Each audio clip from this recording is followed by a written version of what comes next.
Welcome to Las Vegas to the CES here at the stand of Hyundai.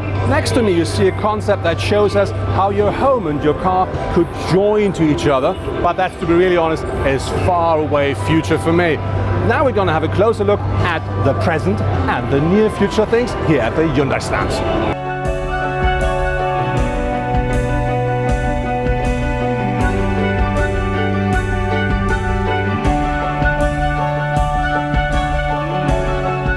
If we're talking about Hyundai, we easily forget that that company not only builds cars, they do a lot more, like these exoskeletons here behind me. And what they should do is help.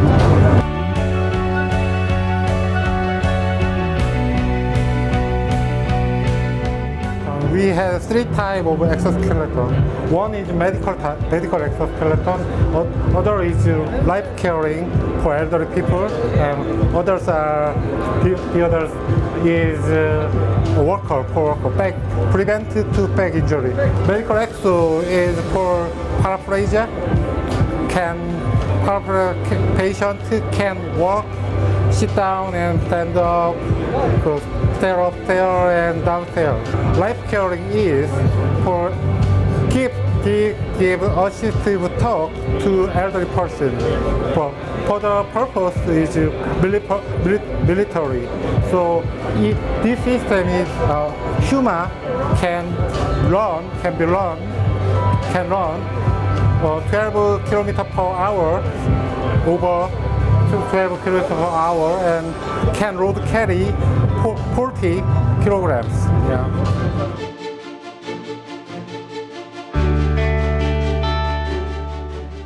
If we're talking about autonomous driving here at Hyundai, we'd of course talk about the Ionic, and what that does mean in detail, we talked about that with an expert.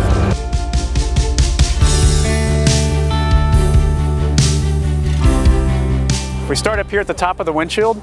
You'll see this car actually is equipped with 4 cameras.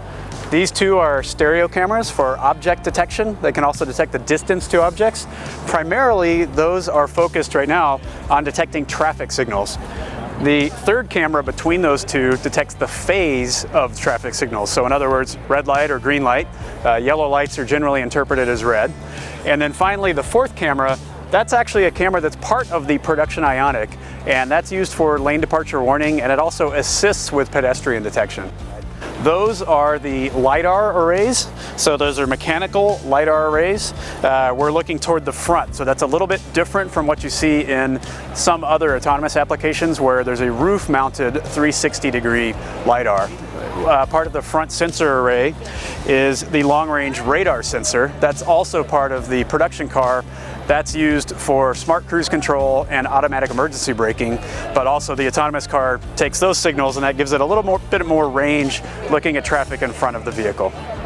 Those radar sensors I mentioned before are hidden behind these panels, and again, those are used normally for blind spot detection. Of course, we still have that function when we're not in autonomous mode, but those also give us our rear view to see whether traffic is coming from behind us.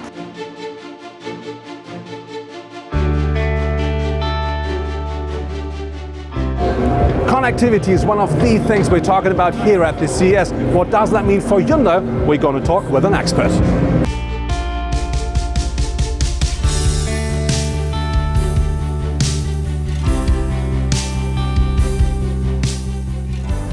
What we're doing now in collaboration with Cisco is create a new future concept connected car platform.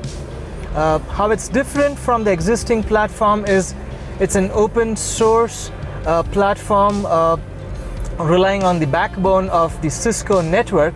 Because you have better access to this data and the platform, customers may be able to do use cases like personalize their in-vehicle experience, better apps, infotainment apps, or knowledge apps or education apps, and of course over-the-air updates as well. So at present we do not have the technology in our North American markets to perform an over-the-air update, much like other automakers do, like say Tesla.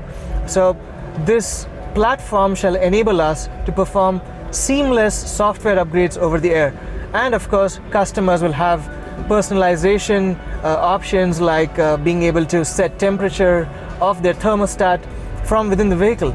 So and vice versa. In your house, if you have a thermostat setting, you could send that to your vehicle.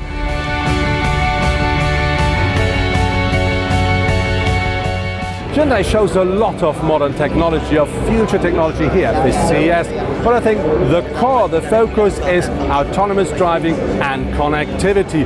What of these concepts we're going to see in the near future, we're going to find out hopefully soon.